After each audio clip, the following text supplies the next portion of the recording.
Good morning.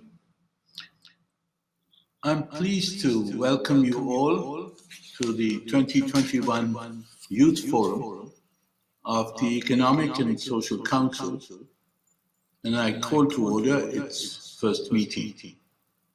The forum will hold its meetings using remote simultaneous interpretation.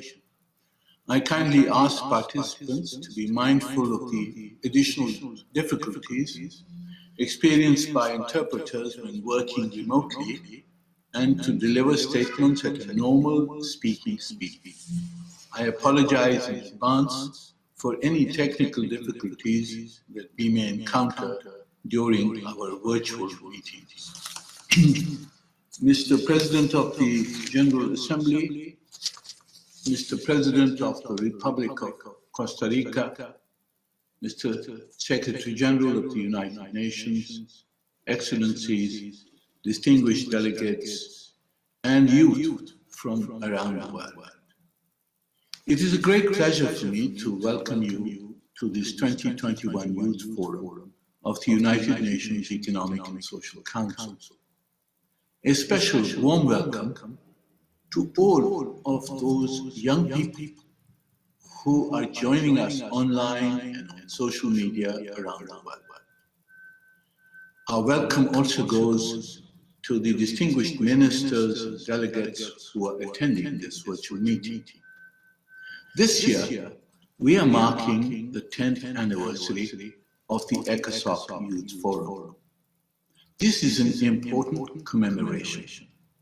It brings us back together to reflect on a decade which has been filled with challenges and crises, but also where important achievements have been made towards attacking and addressing poverty and building a better world.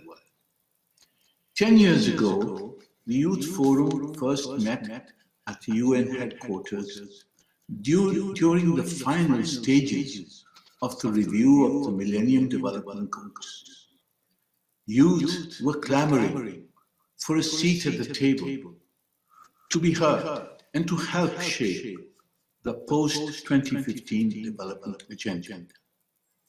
ECOSOC provided that space.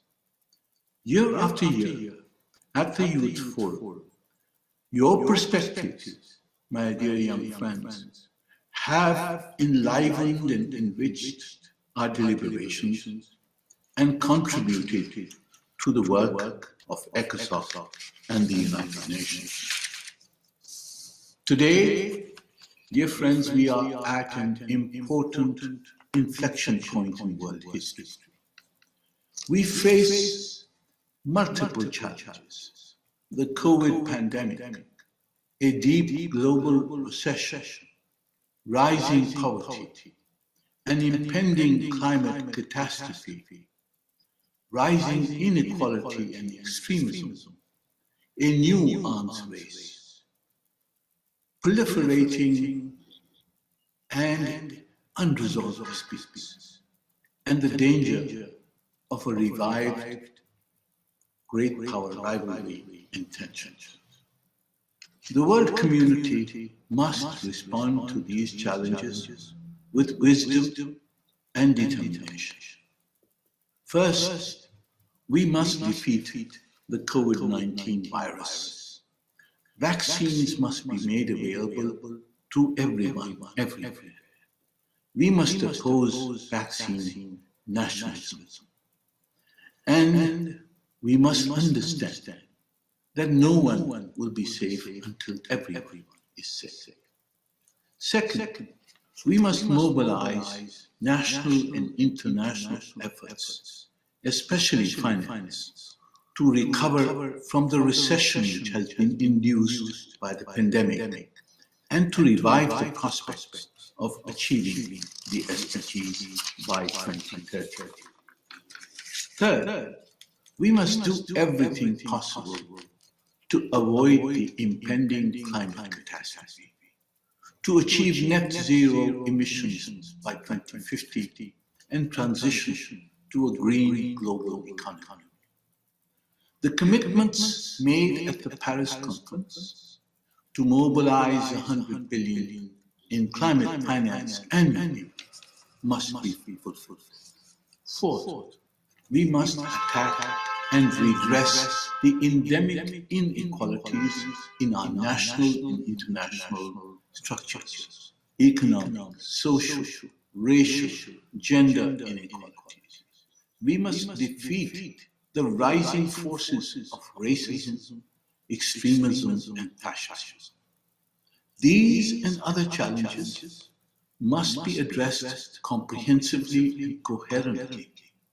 We can do so only through international cooperation, especially by fully utilizing and strengthening the United Nations, the world's only universal organization, and by reinforcing respect for its fundamental principles.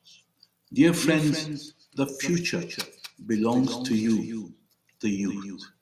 We need your energy, your ideas, your boldness, your imagination, your innovation to build the structure of a peaceful, prosperous, and equal world order. I look forward to your valuable contributions, which will enrich and enliven our deliberations at this forum and the forthcoming events that we will have: the Financing for Development Forum in April, the Science, Technology and Innovation Forum in May, and the High-Level Political Forum in July. I thank you for your attention.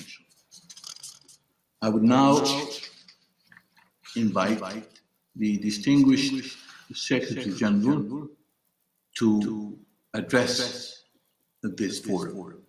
His Excellency, Mr. Antonio Guterres, Secretary General of the United Nations.